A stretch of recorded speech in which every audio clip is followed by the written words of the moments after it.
So this is really exciting. So I'm here at Flow Pilates and Yoga Studio in Tampa, and this is Dynamic Visualization and Restoration class. I proclaim to people oftentimes, especially when I'm calling studios across the country for my muscle therapeutics, that I can pop any joint in my body by contracting muscles on one side and releasing the other side. Because I have awareness, and probably you could find a joint I can't do. I mean, weird little joints or something, but every vertebra joint, my SI joint, my hip, my wrist, every finger, every ankle, every joint, all the joints up my neck, not violently popping, but just by contracting one side and relaxing another. And so that's gratifying. And so that's what I did after I misaligned my sacroiliac joint in that handstand class. For 2 days, I did some muscle isolations. There was some contractions, radiating contractions from the pain that was hard to let go. And you gotta let go to be able to do what I just said. And so that's one thing. Then recently, I actually strained a muscle in my back, one of my spinal erectors. I was not warmed up and I was demonstrating something, and I'd never really researched a strain, but apparently a strain is a tear. And it felt like a tear. And it was the same muscle I kept tearing when I was wrestling. And it's a recurring injury. So it took 2 or 3 days to really even be able to practice postures. I was doing therapeutic stuff.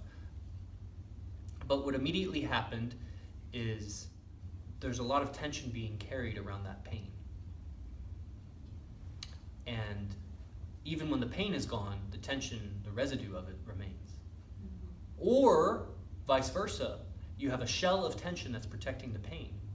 And when you relieve that tension through, let's say, a yoga practice, then you've left the pain very vulnerable because that injury site was being protected by all the shell of tension around it.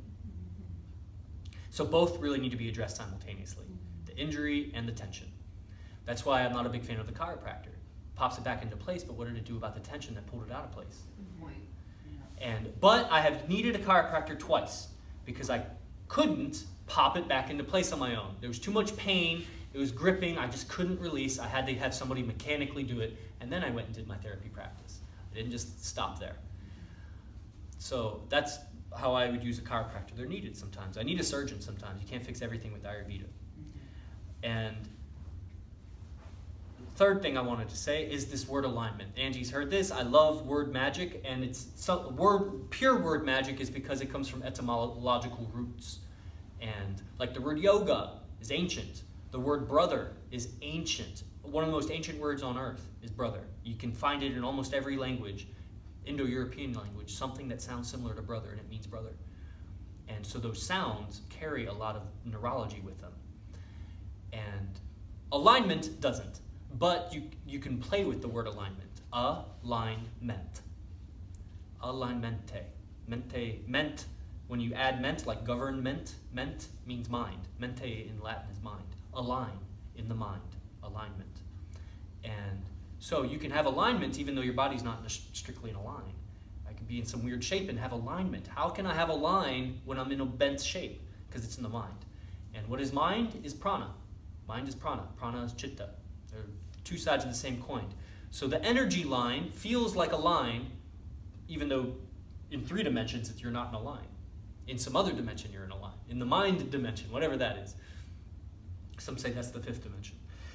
So what we're going to do is spotlight imagery, and we're going to apply it. We need to learn it in like sun salutation, some standing postures. That's how you learn it.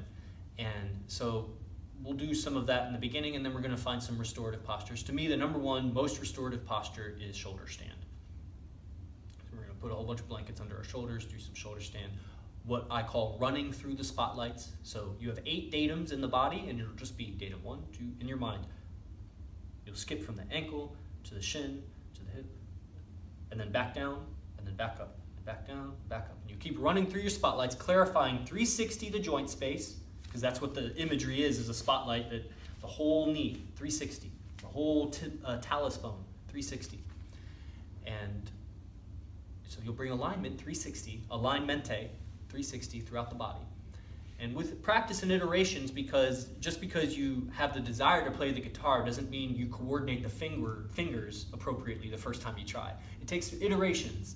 And so it'll take iterations of running through your spotlights, not just today, but like tomorrow morning, or when you're walking. I like to do my spotlights when I'm walking. And then maybe we'll do a few key postures, like the pose that fixed my sacroiliac joint was Utthana Padasana, but what some people call flying fish. So the fish pose with your arms up and your legs are up, and popped back into place. And so maybe we'll cover that, and anything else that comes up, we'll kind of go through that. So that's the end. Get the spotlight imagery on 9thlimb.com and subscribe to my channel.